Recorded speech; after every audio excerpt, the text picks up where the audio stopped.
حبايبي الحلوين، كان يا مكان يا سادة يا كرام، وما يحلى الكلام إلا بذكر النبي عليه الصلاة والسلام. عليه الصلاة والسلام. كان في ولد شطور كان اسمه عمر.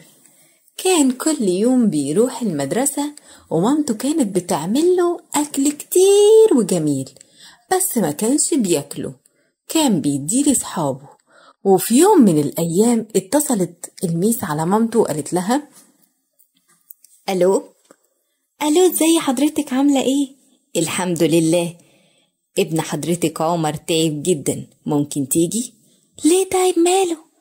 تعالي بسرعة. وساعتها مامته قفلت معاها على طول وراحت جارية على المدرسة. لقت عمر تعبان ومش قادر يقف على رجله. مالك يا عمر؟ مش قادر يا ماما. ليه يا عمر، انت ما اكلتش ولا ايه؟ لا يا ماما. ايه ده اللانش بوكس بتاعك مفهوش اكل خالص، امال مين اللي اكل اكلك؟ صحابي. طب وانت اديت الاكل لاصحابك ليه يا عمر؟ هو انت كل يوم بتعمل كده؟ ايوه. ما انت عشان كده تعبت، ينفع كده يا عمر؟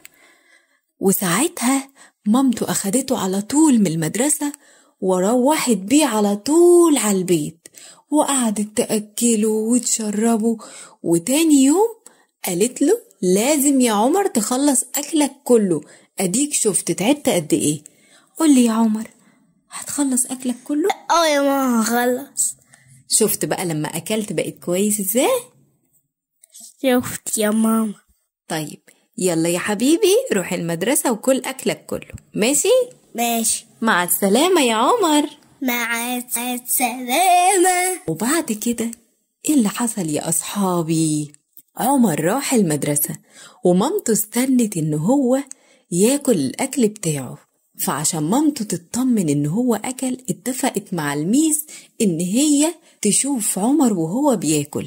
وراحت مامته أخدته من المدرسة وسألت الميس، قالت لها: عمر أكل أكله كله. وساعتها اتبسطت جدا، ومامته قالت له: أنا مبسوطة بيك قوي يا عمر، انت خلصت أكلك كله، برافو عليك، شاطر. أنا هاخدك دلوقتي أوديك المراجيح. شفت بقى يا عمر لما أكلت كويس بقت صحتك كويسة ازاي؟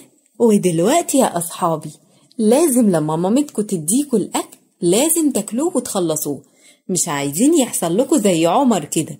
وعمر اتعلم الدرس وعمره ما هيجي من المدرسة وهو لسه ما خلصش أكله. صح يا أصحابي؟ صح يا ماما. أقابلكم في قصة تانية يا أصحابي من حكايات عمر.